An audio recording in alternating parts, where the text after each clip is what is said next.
So this is an excerpt from one of Margo Sorenson's book, the author that we're going to be having visit us on Friday, and it's called Island Danger. So what it is about is it's about a 14-year-old kid, Todd, who travels to Hawaii. While he's there, he's getting ready for a soccer match, and he hears about a weapon stash that some people have put on the island of Hawaii so they can start a rebellion so that they can make Hawaii its own country. So we're going to start out in chapter 8, Gunshots. Todd's heart hammered as he stood at the entrance to the ravine. Time had dragged all morning in his classes. Mondays were long enough after a weekend, Tom thought with a grimace, but now he had a real reason to be impatient. Today, he's going back into the ravine for the final step in his plan. He was really going to see if he could find some weapons and the pukalolo. A shiver feathered down his spine. He hadn't wanted to do this exploring alone, so during snack at school today, he tried to talk Drew into coming with him one more time. We just walked down the middle of the path, Tom almost begged Drew. I watched Kikoa. There's no booby traps on the path or anything. It's safer than you think. We can go today if the locals aren't around. No way, man, Drew said, shaking his head emphatically. Who knows who stole the weapons off the base? The Yukatsu? Dahai? Some other Lulos? And Dahu does have their own weapons hidden somewhere, we know that. It's not worth getting blown away, not even for the glory. And I think you're crazy to go too, Drew frowned. I really don't think you should. So here he was, all by himself. Kikuo and his friends were nowhere to be seen. Todd began walking lightly and carefully down the middle of the path. Ahead of him, the vines and undergrowth trailed onto the path. The soil was damp and cool under his feet. His pulse pounded in his ears. What was that? Todd froze. Was there something rustling in the jungle behind him? He fought the impulse to drop to the ground and flatten himself against the path, just like in the movies. That would be stupid. If he did that, he couldn't run if he had to. Cautiously, he turned around and peered behind him in the dark mass of foliage. Palm trees, that junk called heokoa, and plenty of huge ferns and red flowers met his eyes, but no shadowy figure lurked in the darkness. He let out a small sigh of relief. He'd have to pay attention, though. Todd narrowed his eyes. He was almost positive he heard something. Todd shrugged and began walking down the path again. He rounded a curve, keeping his eyes focused on the jungle on both sides of the path.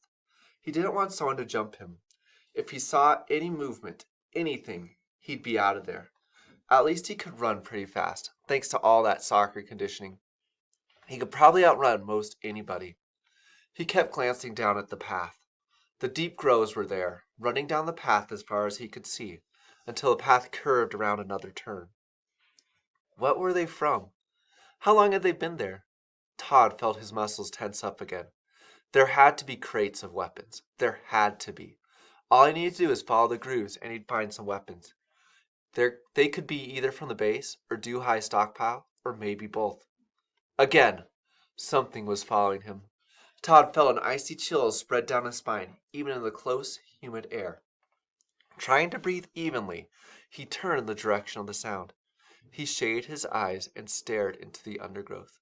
Nothing. He frowned. Maybe it was an animal. A mongoose or something. Did mongooses sleep during the day? He couldn't remember what Corinne had told him. He must be crazy to do this. But there is definitely something back here. Something people like Kikyo and his friends didn't want him to find. Kikioa, he thought again. He thought about Kikioa with the Pukalolo, and be a hero too when he found the weapons. Todd began walking again. How far did the groves in the path go? Where did the ravine end? He had forgotten to ask anyone that question. Maybe it wound way back into hills. Wait a second. Kikyo came back here all the time with those big water jugs, didn't he? He wouldn't carry those heavy things for miles, would he? Nah, no way. Pop, pop, pop. Gunshots. Todd flung himself down and flattened his body on the path. His heart beat wildly. No way. He was in big trouble this time. His clenched fingers dug into the dirt. They sounded far off, but they were gunshots for sure. In dread, he stared at the jungle in front of him. Was he dead now? Did someone know he was here? Thud! A body dove right next to him. Jeez! Todd thought Todd fought down that scream that rose in his throat. He whipped his head around and saw Chris. Chris's eyes were wide with fear. What the heck did you think you're doing? Todd croaked in a whisper. Following you, Chris said. His forehead was beaded with sweat, and his face was covered with splotches of red dirt from his dive. Let's get the heck out of here, Todd whispered. Chris nodded. 1, 2, 3, Todd counted. The two boys leaped to their feet and raced out of the canyon, sticking close to the tree line, their feet thudding on the dirt. At the edge of the park, they stopped, panting. Todd wiped his face with his sleeve. He stared back at the place where the path began by the restroom. No one was following him. Then he turned and stared at Chris. What the heck were you doing, huh? He asked, gulping for air after his run. Why were you following me? Todd felt his anger start to mount. Now Chris would tell Uncle Tom for sure. He'd be grounded for the rest of the summer.